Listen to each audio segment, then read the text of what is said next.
അന്തരിച്ച മുതിർന്ന CPIM നേതാവ് OV നാരായണൻ അനുസ്മരണ സമ്മേളനം പഴയങ്ങാടി ബസ് സ്റ്റാൻഡിൽ നടന്നു. CPIM മാടായി ഏരിയ കമ്മിറ്റിയുടെ നേതൃത്വത്തിൽ നടന്ന അനുസ്മരണ സമ്മേളനം LDF കൺവീനർ EP ജയരാജൻ ഉദ്ഘാടനം ചെയ്തു. എല്ലാ കക്ഷി നേതാക്കളും സജീവ സാന്നിധ്യമായിരുന്നു. അവർക്കെല്ലാം ഒരു കാര്യമാണ്, കമ്മ്യൂണിസ്റ്റ് പാർട്ടി മാർക്സിസ്റ്റിൻ്റെ നേതാവാണെങ്കിലും എല്ലാ പാർട്ടിക്കാരും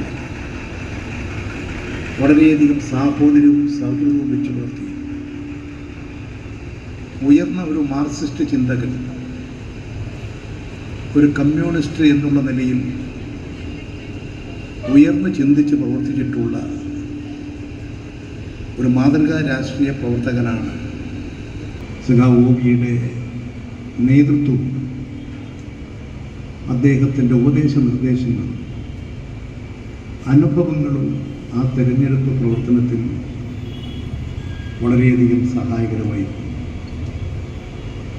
പക്ഷേ ആ വിധി നേരിട്ട് മനസ്സിലാക്കാൻ, കാണാൻ അദ്ദേഹം ഇപ്പോൾ നമ്മോടൊപ്പമില്ല. ജില്ലാ കമ്മിറ്റി അംഗം K. പത്മനാഭൻ അധ്യക്ഷത വഹിച്ചു. കേന്ദ്ര കമ്മിറ്റി അംഗം PK Shrimati, M. Vijin MLA, TV Rajesh, Madayi area committee secretary V. Vinod, ജില്ലാ പഞ്ചായത്ത് പ്രസിഡന്റ് PP ദിവ്യ, PP Damodaran, CM Venugopal, T. ചന്ദ്രൻ എന്നിവർ സംബന്ധിച്ചു. ഫോൺ 9447622220 9847343830.